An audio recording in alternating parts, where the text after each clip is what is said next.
Malien Mali kono ani Mali koka mbaw fo mbe kuma min fawe bi oye kafo année 2021 mina tufleni mbe do awuke o sain alaka ke sanyuma e malien ma kanga jamana ka basigi ka ben ni here ni lafia ku sinsianga jamana koni ani au ka dula 2020 min temenendo akungelera mboro kojugu anga mabaw chama ala ya kalfa minawla anga president Korofla ala mahinula president Musa Traoré ni president Amadou Toumani Touré ala ya kalfa minawla ala ka hina ula ala ka ya fama ka dairosuma mogo mi malion sigilendo kale de bena ke Mali president e 2022 o Ismaïla Cissé malion chama ntafo be me malion chama ku sigilendo kale bena ke Mali president e ale fana ala ya kalfa minala ambe min deli ala fe 2021 minato fleni ala ka Mali kisi ala ka malien den kisi amba do ko 2020 malien chama sara crise sécurité inkono soda su finitigu ani population civile ala ka hinaula mogo minun jogina fana ala ka noya ala ku dobo geleaka ku fari ka farnyuma ka siguma Mali kono 2020 crise politique ba de kera fo fanga yele mara ama minyini ala fe 2021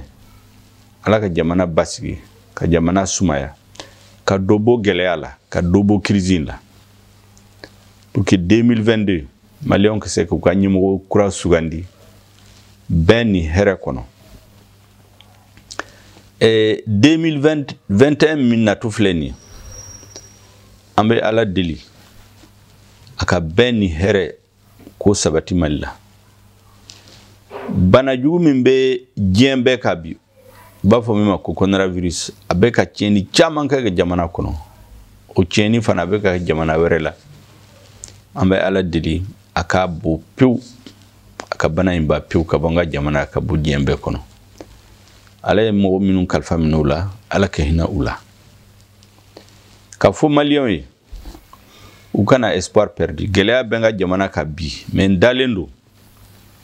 ambe ka force soro anga tege di nyoma ka bo dakelen fe ka bo ka do dakelen fe ka bo dakelen fe na yoke ka nyesi malima ka ala deli ala barkala no ga yambe nga jamana kono bembe nanga jamana kono lafia benanga jamana kono ambe ala dili 2021 ay gelea min soro 2020 la akota ka boyo angano nyon soro ka sene yirwa ka bagamara yirwa ka muni yirwa ka ben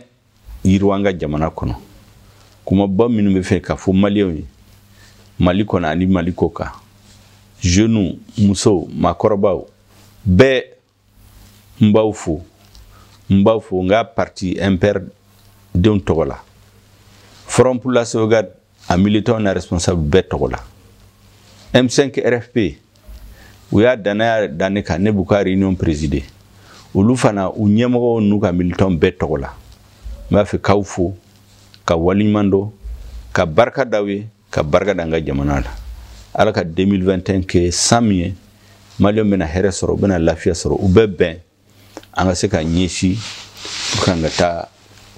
siranyumanka jamana ka lafia janwa ka sumana akato bala sallallahu Muhammadu